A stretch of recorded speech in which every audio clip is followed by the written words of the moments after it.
आज सरकार के खिलाफ बोलने वाले पाकिस्तान की पहली पसंद 2 कौड़ी का पाकिस्तान, वहां आपके चर्चे हो रहे हैं, आप वहां फेमस होंगी।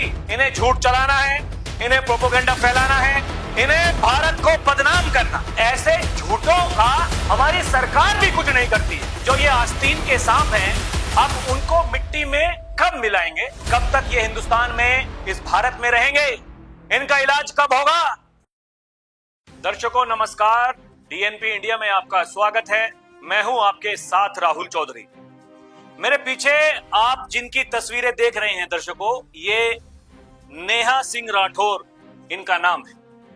ये आप देख रहे हैं, ये भोजपुरी गायिका हैं और फिलहाल वर्तमान में इनको भारत से ज्यादा पाकिस्तान में पसंद किया जा रहा है। अब आप सोच रहे होंगे कि भाई ऐसा क्यों हो रहा है? क्योंकि दरअसल इन्होंने भी एक ऐसा चश्मा पहन रखा है दर्शकों, जिसमें से केवल सरकार की बुराइयां ही इनको नजर आती। इन्होंने अपने सोशल मीडिया पर एक पूरा का पूरा एजेंडा चलाया हुआ है। ये वही काम करती हैं जो देश का जो आधा फ्रंट है, जिसका जिक्र किया करते थे, जो देश के पहले सीडीएस थे, जनरल विपिन रावत। वो हमेशा ये कहा करते थे दर्शकों कि भारत को 2 फ्रंट पर लड़ना है। एक पाकिस्तान, दूसरा चीन, और आधा फ्रंट ये जो हिंदुस्तान में बैठा है। ये 2 कौड़ी के लोग पाकिस्तान से आकर, बांग्लादेश से आकर के यहां हिंदुस्तान में ये घुसपैठ करते हैं और ये इस तरह के पहलगाम जैसे आतंकी घटनाओं को ये अंजाम देते हैं। ये किसके कारण होता है? ये इन्हीं जो ये आधा फ्रंट जो हिंदुस्तान में बसा हुआ है, जो समय समय पर कई अलग अलग तरीकों से उन लोगों की मदद करते हैं। ये लोग उनकी भाषा बोलते हैं। ये लोग ये ऐसा क्यों करते हैं? सवाल यही है दर्शकों। ये देखिए, पाकिस्तान से पीटीआई प्रमोशन वो ये कह रहे हैं कि this Indian girl reveal the truth and reason behind the Pahalgam attack, saying that the Modi government will use this attack to gain votes in the Bihar elections. आगे आ रहा हूं। जो पोस्ट इन्होंने की हैं, ये सीधे सीधे जो भाषा का ये इस्तेमाल कर रही हैं कि पहलगाम में जो ये आतंकवादी घटना हुई, ये बीजेपी ने कराई है और बिहार में इसका चुनावी फायदा हो इसलिए। आपको याद होगा दर्शकों, इससे पहले जो पुलवामा अटैक हुआ था, तब भी इस तरह की मनगढ़ंत कहानियां कही गई और यह बताया गया कि उस हमले का इस्तेमाल भारतीय जनता पार्टी ने, देश के प्रधानमंत्री ने 2019 के लोकसभा चुनाव जीतने के लिए किया। वही अब ये मोहतरमा कह रही है। ये मोहतरमा जो कुछ कह रही हैं दर्शकों, उस चीज को समझिएगा और यह भी जानने की कोशिश कीजिएगा कि ये झूठ का जो प्रोपेगेंडा ये फैला रही हैं, वो झूठ, अगर मैं इस शब्द का इस्तेमाल कर रहा हूं, मैं आपको बताऊंगा कि किस तरीके से ये लोग ये झूठ फैलाते हैं। अब देखिए, यही भारत में रहने वाले जो लोग हैं, वो इनके बारे में क्या लिख रहे हैं, ये भी जानना बहुत जरूरी है दर्शकों। लोग कह रहे हैं पाकिस्तान की पहली पसंद बनी नेहा सिंह राठौर। आज सरकार के खिलाफ बोलने वाले पाकिस्तान की पहली पसंद बनी है। शर्म आनी चाहिए ऐसे समय में, जब देश इस्लामिक आतंकवाद के खिलाफ एकजुट खड़ा है। ऐसे लोग पाकिस्तान को भारत के खिलाफ बोलने का मौका देते हैं। और भी लिख रहे हैं लोग कह रहे हैं कि कांग्रेस कार्यकर्ता नेहा सिंह राठौर सरकार की नीतियों का विरोध करती हैं, जो लोकतंत्र में एक नागरिक का अधिकार है। लेकिन विरोध भी तब तक उचित है जब तक वो देश हित के दायरे में रहे। विरोध की भी एक सीमा होती है। ऐसा ना हो कि हमारे शब्दों का इस्तेमाल पाकिस्तान जैसा देश करने लगे। एक और यूजर है, वो लिखते हैं कि नेहा सिंह राठौर का नाम हर पाकिस्तानी टीवी चैनल ले रहा है। क्या नेहा सिंह राठौर पाकिस्तान के पेरोल पर है? सवाल तो उठेंगे दर्शकों। क्या आप उनसे पैसे ले रहे हैं, या फिर आप उनसे पैसे ले रहे हैं जो यहीं भारत में रह करके भारत को बदनाम करने की कोशिश करते हैं, भारत को तोड़ने का षड्यंत्र करते हैं? क्या कर रही हैं? ये देखिए, जिस झूठ की मैं बात कर रहा हूं दर्शकों, जिस तरह के झूठ ये चलाते हैं, और यहां देखिए एक बड़ी विडंबना है कि ऐसे झूठों का हमारी सरकार भी कुछ नहीं करती है। अरे आप पूरी दुनिया को संदेश दे रहे हैं, आप ये कह रहे हैं कि भाई साहब इन आतंकवादियों को हम मिट्टी में मिला देंगे। तो ये आस्तीन के सांप हैं, अब उनको मिट्टी में कब मिलाएंगे, ये सवाल नहीं है क्या दर्शकों? आखिर ये सब कब तक चलता रहेगा? ये देखिए, एक जो ये मीडिया रिपोर्ट है जनसत्ता अखबार की, इसमें लिखा है जिस आतंकी को पुलिस ने जम्मू में दबोचा वो निकला बीजेपी आईटी सेल का पूर्व प्रमुख। खुद पढ़ लीजिए और बताइए देश के असली गद्दार कौन है।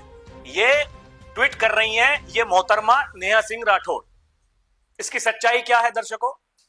ये जो जनसत्ता की ये जो इन्होंने पेपर की कटिंग लगाई हुई है, ये कब की है? ये देखिए आप, ये कब पब्लिश हुई थी? ये जुलाई 3, 2022। ये देखिए, जिस आतंकी को पुलिस ने जम्मू में दबोचा वो निकला बीजेपी आईटी सेल का पूर्व प्रमुख। 2022 की घटना, जुलाई की, 2025 चल रहा, 3 साल पहले की। और ये ऐसे मौके पर वो पहली, देखिए इन्होंने जो पोस्ट की उसमें ये नहीं लिखा है कि भाई साहब ये कब पब्लिश हुई थी, ये जो आर्टिकल था लिखा गया था ये कब पब्लिश हुआ था, नहीं लिखा, क्योंकि ये नहीं बताएंगे उस चीज को। इन्हें झूठ चलाना है, इन्हें प्रोपेगेंडा फैलाना है, इन्हें भारत को बदनाम करना, इसलिए ये पाकिस्तान में पहली पसंद बनी हुई है। ये देखिए आप, लोग लिख रहे हैं, यूजर लिख रहे हैं कि मुझे लगता है तुम ही आतंकी की सरगना हो। 2 कौड़ी की अनपढ़, इस तरीके से अराजकता ना फैलाओ 2 कौड़ी के लिए। 2022 का कटिंग है ये, थोड़ा पढ़ लो। ये देखिए दर्शकों, ये किस तरीके से ये लोग ये झूठ परोसते हैं, ये देश को बदनाम करने की कोशिश करते हैं, देश की सरकार को बदनाम करने की कोशिश करते हैं। किस लिए करते हैं? फेमस होने के लिए। अरे भैया, गायिका हैं आप, होइए ना फेमस। ये सरकार का विरोध करके आप फेमस होंगी। 2 कौड़ी का पाकिस्तान, वहां आपके चर्चे हो रहे हैं, आप वहां फेमस होंगी सरकार का विरोध करके, झूठी खबर चला करके, सरकार को बदनाम करके। कौन है आप? क्या हैसियत है आपकी? ये देखिए, इनके ट्वीट्स देखिए कुछ दिनों पहले के, ये क्या क्या लिखती हैं। पाकिस्तान भारत का दुश्मन है, भारत को कमजोर करना चाहता है, लेकिन हिंदू मुसलमान की राजनीति करके बीजेपी देश को कमजोर कर रही है। सवाल तो पूछे ही जाएंगे, जवाब देना पड़ेगा, पूछे ना सवाल। अरे भाई साहब, हिंदू मुसलमान की बात कर रही हैं आप, वहां पूछकर मारा है हिंदू है कि नहीं है, पैंट उतारी है। अभी आ रहा हूं, उसी बात पर आ रहा हूं। पढ़िए ये क्या क्या लिखती है। आतंकवादियों को ढूंढने, अपनी गलती मानने के बजाय भाजपा देश को युद्ध में झोंकना चाहती है। भाजपा देश के हजारों सैनिकों की जान जोखिम में डालना चाहती है। अरे इनकी मानसिकता देखिए भाई साहब।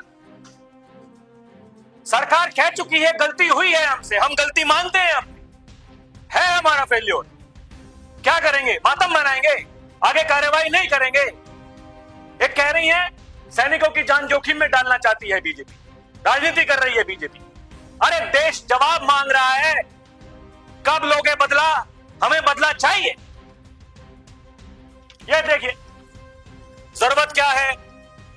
ये कुछ लोग जो वही लिख रहे हैं इनके खिलाफ, आपके चर्चे तो पाकिस्तान में। ये कह रही है हिंदू खतरे में है, मोदी जी रैली ना करते तो क्या करते? हिंदुओं को खतरे से निकालने के लिए रैली करनी पड़ी। शुक्रिया मोदी जी। मोदी जी 19 अप्रैल को जम्मू जाने वाले थे, लेकिन उनकी यात्रा स्थगित कर दी गई। 3 दिन बाद 22 अप्रैल को पहलगाम में आतंकी हमला हुआ और 27 पर्यटक मारे गए। मोदी जी की जम्मू यात्रा किस बहाने से स्थगित की गई? क्या किसी आतंकी हमले की आशंका थी? अरे देखिए भाई साहब, क्या क्या, यानी अगर मोदी जी नहीं गए जम्मू कश्मीर तो उन्हें पहले से पता था कि वहां पर आतंकी हमला होने वाला है, इसलिए वो चले गए विदेशी दौरे पर। इनकी मानसिकता देखिए आप, किस तरीके से ये लोगों को भ्रमित करते हैं, आप वो देखिए।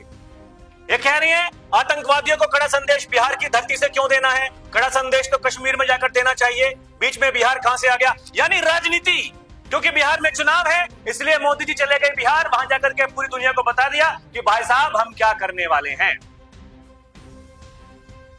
वो दौरा पहले से ही तय था, वो होना था, लेकिन उसी दौरे में ये देखिए आप, ये प्रधानमंत्री के कार्यक्रम के दौरान किसी भी तरह का सम्मान समारोह नहीं होगा। ये पीएमओ से पहले ही गाइडलाइंस जारी हो चुकी थी कि ठीक है जा रहे हैं, लेकिन जो सम्मान होता है देश के प्रधानमंत्री का, वो किसी राज्य में जा रहे हैं, वो कुछ नहीं होगा। उसके बावजूद इन्हें राजनीति करनी है। ये कह रही हैं कि इसलिए बिहार गए प्रधानमंत्री क्योंकि वहां का चुनाव जीतना है। अरे भाई साहब, वहां के जितने भी सर्वेज अभी तक हुए हैं उसमें जीत रहा है एनडीए। कोई किंतु परंतु है नहीं। लोकसभा चुनाव में जीता एनडीए, वहां पर वही विधानसभा के चुनाव में होने वाला, कोई नई बात है नहीं। लेकिन दिक्कत है कि नई बात कुछ आपके पास में नहीं। आप लगातार देश को बदनाम करने की कोशिश कर रही हैं, और केवल आप ही नहीं, आपके जैसे बहुत सारे लोग जो इस देश का खाते हैं, लेकिन गुणगान उस भारत के दुश्मन पाकिस्तान का करते हैं, या और जो भारत के दुश्मन देश हैं आप उनका गुणगान करते हैं। ऐसे बहुत सारे लोग हैं। ये भारत का आधा फ्रंट जो कहते थे जनरल रावत, देश के पहले सीडीएस, वो यही कहते थे। ये देखिए, अब एक मीडिया रिपोर्ट आई है दर्शकों, और ये जो पहलगाम में आतंकी हमला हुआ, ये उसकी रिपोर्ट है। देखिए, आखिर क्यों खुली थी पहलगाम हमले में मारे गए लोगों की पैंट। जांच टीम ने बताई वजह, आतंकियों ने चेक किया था खतना। ये मैं अपने मन से नहीं कह रहा हूं, जो जांच टीम है ये उसने बताया है। बाकायदा मीडिया में ये रिपोर्ट छपी है। अभी धीरे धीरे और भी जो बहुत सारी मीडिया एजेंसीज हैं इस रिपोर्ट को वो छापेंगी। पहलगाम में हुए आतंकी हमले की जांच करने पहुंची टीम ने बहुत बड़ा खुलासा किया।